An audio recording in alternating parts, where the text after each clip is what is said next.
अमनदीप विज जी। राधा वल्लभ सिंह वंश जी।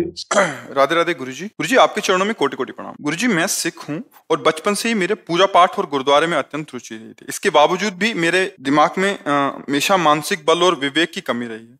आज कुछ 12-13 वर्ष पहले इन्होंने कोई मंत्र लिया था। अभी ये कह रहे हैं कि अब कुछ 7-8 महीने से यूट्यूब के माध्यम से आपसे कनेक्शन हुआ है, तब से मेरी काया पलट गई है। मैंने मांस आदि खाना तो दूर, नाम से भी नफरत हो गई। आपके सत्संग के प्रभाव से नेगेटिव बातें ना सुनने ना करने का मन होता है। कभी कुछ गलत से बोल देते हैं तो भाव हो जाए तो मन जलता है। गुरुजी मेरा प्रश्न है कि मैं वाहेगुरु जी का नाम जपूं या जो मुझे मंत्र बुद्ध मंत्र मिला था वो जपूं या आपके द्वारा दिया गया राधा नाम? मैं संशय में नहीं पढ़ना। आपको जो गुरुदेव ने दिया है, जिसको भी गुरु बनाया हो, आप वही नाम जपिए। अच्छा, जो वाहेगुरु है ये सबके लिए बंदनीय है, क्योंकि वाहेगुरु किसी व्यक्ति का नाम नहीं है। वाहेगुरु परमेश्वर का नाम है। जैसे हमारे सामने वाहेगुरु का खालसा, हम वैसे ही बोलते हैं वाहेगुरु, क्योंकि हम भी उसी के तो है ना। वाहेगुरु तो हमारे भी है ना भाई, वाहेगुरु तो हमारे भी है ना। अब जैसे बोला गया, जो बोले सो निहाल, सत्य श्री अकाल, बात तो एक ही ना। जो बोले सो निहाल, कोई भी बोले, वो सत्य है, वो वैभव संपन्न है, वो अकाल पुरुष है, परमात्मा है। तो ये किसी एक सीमा के अंतर्गत नहीं है। उसे अपना मान लिया कि भाई सिख बोलते हैं ये, वो बोलते हैं ये। गंभीरता से समझो। जैसे अपने लोग है ना, अपने को कोई बाधा नहीं। जैसे सामने आए बोले वाहेगुरु का खालसा, तो वो बोल नहीं पाएंगे, उनके पहले हम बोलेंगे वाहेगुरु की फतेह। वाहेगुरु का खालसा, वाहेगुरु, वही हमारे गुरु है, उन्हीं की तो फतेह से हम जी रहे हैं भाई। बोले गुरुदेव, अब ये गुरुदेव शब्द सब में लगेगा ना, तो वही तो हमारे हैं। अब गुरुदेव को कोई डिपार्टमेंट है क्या? गुरुदेव तो अखंड मंडलाकारम व्याप्तमेन चराचरम तत्पदम दर्शितमेन तस्मै श्री गुरुवे। तो हमें लगता है वाहेगुरु कहना, इसमें कोई ऐसा थोड़ी कि हम गुरु के विरुद्ध जा रहे हैं। वाहेगुरु तो परम पावन परमेश्वर का ही नाम है, और जो गुरु जी ने दिया है उसको भी जपिएगा। और यहाँ का जो सत्संग सुनकर आपका बदलाव हुआ है तो धन्यवाद। आप संतों की वाणी मान नहीं, इसलिए आपका बदलाव है, लेकिन जब आप वही कीजिएगा। अरे जी कह रहे थे बौद्ध मंत्र ले लिया था। 5 से 6 घंटे बौद्ध मंत्र किया है 12-13 साल।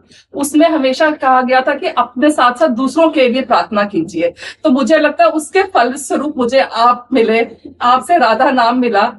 पर अभी कंफ्यूजन बहुत है कि तीनों ही अच्छे लग रहे हैं करने, तो करूं क्या? जब एक अच्छा लगने लगे तब कंफ्यूजन मिट जाएगा। तो 3 में से प्रार्थना करो, तीनों से कि आप 3 में एक रह जाओ तो तीनों वही है, वो एक हो जाएंगे। कोई एक ऐसा आएगा कि जिसको आप अंदर से आएगा कि मैं इसे तो नहीं छोड़ सकती, मैं उसी को पकड़ लीजिए। तीनों से प्रार्थना रोज करो, प्रातः काल उठ करके, हे राधा नाम, हे वाहेगुरु, और उनका जो बुद्ध भगवान का मंत्र हो कि आप तीनों कृपा करो और हमें जो मार्ग हमारे अंदर प्रकाशित करना हो आप प्रकाश।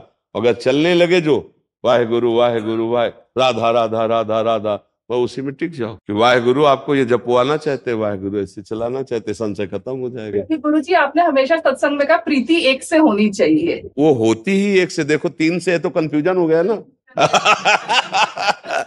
एक में कंफ्यूजन नहीं होगा, तो एक पकड़ लेना, प्रार्थना करो, एक मार्ग पकड़ लो, उसी में चलो, उसी में आनंद का अनुभव। हाँ, बस सबसे प्रार्थना जाते जाते कि शराब मत पियो, मांस मत खाओ, पराई माताओं बहनों की तरफ गंदी बात मत सोचो, राधा राधा जपो। गृहस्थी में ज्यादा पूजा की जरूरत नहीं है। तुम जो कार्य कर रहे हो वो भगवान की पूजा है, उसमें पापाचरण ना हो, अधर्म ना हो, ये बढ़िया जिंदगी हो जाएगी। हमारी बात मान लो। ये जो भगवान की प्राप्ति का मार्ग है, इसमें ज्यादा बुद्धि लड़ाने की जरूरत नहीं है। सहज सरल भाव से आप किसान हो, व्यापारी हो, ऑफिस जाते हो, नौकरी करते हो, वो सब भगवान की पूजा मान लो। उसमें अधर्म ना करो, जो आपका कर्तव्य ईमानदारी से करो, भगवान तुम्हें देख रहा है। और नाम जप करो, जो नाम प्रिय हो, जो गुरुदेव ने दिया हो, या हमारे जीवन धन राधा राधा राधा राधा राधा। और ये गंदी बातें मत करो, तो हमारे पास आने का लाभ मिल जाएगा, संत संग का लाभ मिल जाएगा।